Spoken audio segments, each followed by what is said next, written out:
Okay, so if you try to picture the end of the American Revolution, I'm willing to bet I know what you're seeing. It's Yorktown, right. The surrender. Exactly. The British are defeated, a new country is born, and the losers, the Loyalists, have to get out of town. And every single high school history book tells you they all went north. To the snow. We have this sort of collective image of them shivering in Nova Scotia, basically founding English-speaking Canada. And look, to be fair, that did happen. A lot of them went there. We're talking, what, 30, 40,000 people? But, and this is why I got so into the sources for this week, that is not the whole story. It's not even, I think, the most interesting part of the story. No, not at all. Because there was this huge other group of loyalists, mostly from the South, who looked at a map of Canada and just said, absolutely not. They wanted nothing to do with it. They were from places like Georgia, the Carolinas. They wanted something familiar, so they didn't go north. They went south. So today we are tracking the Loyalist exodus of 1783, but in very specific ways that landed in Jamaica. And we're not talking about a small group here. No, this was huge. Around 10,000 refugees flooded the island in a really, really short period. A migration that, I mean, it completely reshaped the island. It did. And the central irony of it all, the thing that really stands out in the research is just, it's almost Shakespearean. How so? You have this group fleeing one revolution, desperate to preserve their old way of life. They're essentially trying to rebuild the American South and the Caribbean. But in doing that, they unknowingly bring the very people and the very ideas that will completely destroy that system from the inside out. Unintended consequences on a massive scale. But okay, before we get to all that, who actually were these people? Because I think we all have a stereotype of what a loyalist is. The rich guy in a powdered wig. Yeah, the gentleman planter. But when you actually look at the ship manifests for the fleets going to Jamaica, that image just, it completely falls apart. The demographics are shocking, really. Of those 10,000 or so people who show up, only about 3,000 were white. Which just flips the whole narrative on its head. The vast majority, maybe 70%, were Black Loyalists. Right. But we have to be super careful with that term, Black Loyalists, because it meant two very different things for two very different groups of people on those ships. This was the part of the research that really made me stop. Yeah. So on one hand, you have enslaved people who were considered property being forcibly taken to Jamaica by their white owners. And then on the very same ships, you have the free Black Loyalists. And their story is incredible. Yes. These were men and women who earned their freedom fighting for the British. The Crown had promised them, run away from your rebel masters, fight for us, and you will be free. So just try to imagine the tension on one of those evacuation ships leaving, say, Charleston. It must have been a powder keg. You have a white planter on one side of the deck. Next to him are the people he still legally enslaves. And then standing right over there are Black veterans, maybe still in their British uniforms, who are free men. The entire colonial hierarchy and the chaos of its breakdown is just crammed into this wooden boat for weeks. And they're all headed to the same place with completely different futures in mind. The planters think they're rebuilding. The enslaved are being dragged to a new plantation. And the free Black Loyalists, they think they're sailing to a promised land. A place where their service and their freedom will finally be respected. So that brings us to the big question. Why Jamaica? The climate argument makes sense, sure, but there had to be other options. There were, but Jamaica had this specific pull factor. It wasn't just that the refugees wanted to go there. The British government desperately wanted them there. I've had a letter from the governor of Jamaica at the time, and he calls them a great acquisition.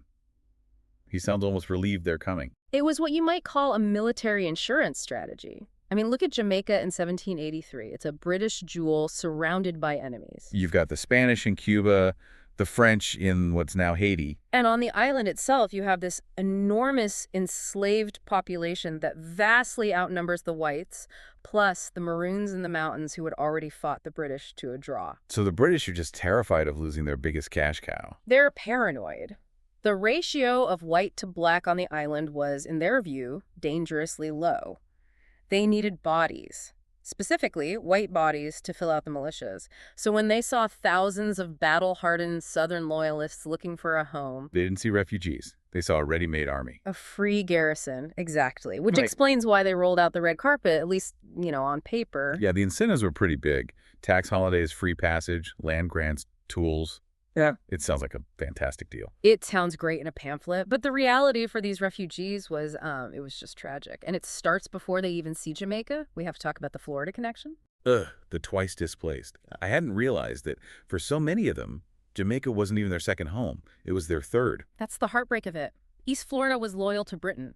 Yeah. So in 1782, thousands of these refugees pour into St. Augustine. They start over, they build houses, they plant crops, they think, okay, we survived, this is our new life. And then the diplomats in Paris get involved. Exactly. In the peace treaty, Britain basically trades Florida back to Spain in exchange for keeping Gibraltar. It was a cold geopolitical calculation. And for the refugees in Florida, it must have felt like the ultimate betrayal. It was devastating. They were told, pack up. Again, you have to leave. So when they finally get to Jamaica in 84, 85, they're not just migrants. They're traumatized, they're exhausted, and they've lost everything twice. And they walk right into a social buzzsaw. I sort of assumed, British loyalists arriving in a British colony, there'd be some solidarity. Not a chance. The reception was ice cold. Why? Well, you have to understand the social structure. At the very top, you have the governor and his circle. But the real power on the island was held by the Creole elite. These are the old money, white planter families who'd been there for generations. Yes, fabulously wealthy sugar barons. And they looked down on these Americans. To them, these people weren't heroes. They were Beggars. beggars and upstarts. I mean, I read some of the local accounts, and the language is just nasty. They're complaining about foreigners coming in and using up government handouts. It's a classic case of an established group protecting its turf. Totally.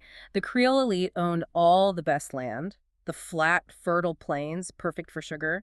They were not about to carve up their estates to help out a bunch of refugees from Carolina. So if the good land is all taken, where do they go? To the margins. The governor basically pushed them into undeveloped parishes in the interior, places like St. Elizabeth, Trelawney, rocky, hilly country. But it got even worse than that, right? The mangrove swamps. Yes. I mean, it's just insulting. There are actual records of families being given land grants in coastal swamps that were officially surveyed as unsuitable for any human habitat. Imagine sacrificing everything for your king, and your reward is a plot of land that's underwater half the day. It's cruel, but this is where the story pivots. Because these people were survivors. They were planters. And if they couldn't grow sugar in the mountains, They grow something else. they turned to coffee. And this is a huge moment for the island's economy. Before the Loyalists, Jamaican coffee was, well, it was nothing. A tiny industry. And these southern planters brought the expertise and the sheer grit to make it work. They cleared the hillsides, they terraced the land, and they basically kick-started the Jamaican coffee boom. The same Blue Mountain coffee that's famous today, it happened because these refugees had nowhere else to go. Exactly. But while they were succeeding economically, their political impact was maybe even bigger, and this goes back to the trauma of the revolution. The shield concept. Right. Think about their mindset. They saw what words like liberty and rights led to. To them, it meant mob rule and losing everything they owned. They were terrified of any kind of social change. So they become the most conservative faction in the entire Caribbean. The absolute hardliners, they were the Iron Dome, protecting the institution of slavery. They took over the local militias, turned them into these hyper-aggressive slave patrols. And when the abolition movement started gaining steam in London, They were the ones screaming the loudest against it. they were the shield for the old plantation order. So if you stop the story right there, you'd say the British strategy worked perfectly. Right. White population up, militias stronger, the slave system more secure than ever. Mission accomplished. For a while, yes. But remember who else was on those ships? The free Black Loyalists. Yeah. While the white planters were busy locking the front gate, the Black Loyalists were quietly taking apart the foundation of the whole house. And there's one person we absolutely have to talk about. George Lael. His story is it's incredible. He was formerly enslaved in Georgia. Yes. He'd been enslaved, gained his freedom, and became a Baptist preacher. He evacuated with the British to Kingston, and while the white refugees were scrambling for land, Lael was scrambling for souls. He starts the first Baptist church in Jamaica. He does. And you have to wonder, why did the white establishment let this happen? They were normally terrified of enslaved people gathering in groups or having their own leaders. They must have underestimated him. Massively. They saw religion as a tool for control. They thought, oh good, let him preach. Christianity will teach them to be meek and obedient. But Leela wasn't preaching the obey your master version of Christianity. Not even close. He was preaching a message of spiritual equality. That, in God's eyes, an enslaved person was the equal of a planter. But even more radical than the message was the structure he built. What do you mean by the structure? Well, the official Anglican church was top-down. The priest was a white guy appointed by the state. The Baptist church Leo built was bottom-up. It ran on something called the ticket system and had its own leaders called deacons. The tickets. It was genius. To be a full member, you had a ticket. It gave you an identity, a status, completely separate from your enslavement. But the deacons were the real key. Who were they? They were enslaved men and women who were chosen as leaders within the church. They had authority, and critically, they were allowed to travel between plantations to, spread the word. Oh, I see where this is going. If you have a network of trusted leaders who can move between estates under the cover of church business, You don't just have a church. you have a covert communications network. You have a revolutionary cell. And that is exactly what happened. Lyle planted these seeds in the 1780s.